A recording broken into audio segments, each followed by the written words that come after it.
એક તો રાક્ષસી એને કેમ પડે ઊભી થઈ બોકા પણ રાવણે પૂછ્યું કે છે કોણ? હા, વાલ્મીકી રામાયણના સૂત્રકથા બોલે વિશ્વામિત્રજી રામરક્ષા સ્તોત્રમાં શ્લોકો ઉધાર લઈ લીધા. તરુણ રૂપ સમપન્નો સુકુમારો મહાબલો કુંડલિત વિશાલાક્ષ તે કૃષ્ણ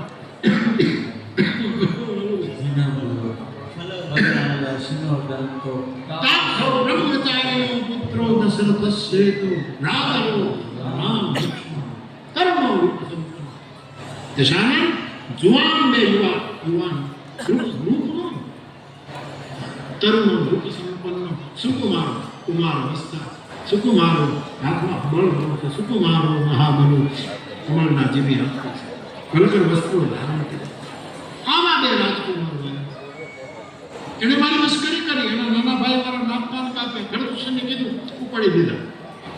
તારાજીનો ભાઈ રાવણે કીધું પોતાના મંત્રીએ કીધું કે દીદીને ઉતારો એને સર બકાલા કીધું અને સુશેણની પાસે એક માણસને મોકલ્યો કે નાક કાન કપાય એની દવા કઈ. સુશેણ પાસે બે રાક્ષસ ગયા અને કીધું કે સુશેણજી નાક કાન કપાઈ ગયો એની દવા કે એણે પોતે કપાવ્યા કે પોતે કાપી નાખે પોતે કપાવ્યા એની કોઈ દવા નથી. જે પોતાની આબરૂ પોતાના હાથે ગુમાવે એના કોઈ ઓહડ જ નથી. સુશેણ હા ચોખ્ખી વાત કરે હું બીજું નહીં કરું નહીં આપણે એનો કોઈ ઉપાય નહીં. પછી શૂર્પણ થાય કે દેખાવાનું બાપ આ બાજુ રાવણ રાત્રિએ પોતાના શયનખંડમાં ગયો ત્યારે પડખા ફેરવે છે અને તુલસીદાસજીએ એની માનસિકતાનું વર્ણન ચોપાયું. ખર દોષ સંબલવંતા દિનહી કોમારી બીહો ભગવન.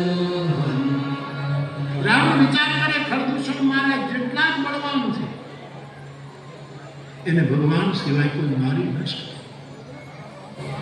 ભગવાનનો અવતાર થઈ ચૂક્યો. રાવણ વિચાર કરે જો પરમાત્માનો અવતાર થયો હોય તો એની સાથે વેર બાંધવું અને એના હાથે મરીને ભવતાર કારણ કોઈ ભજન તામસ રે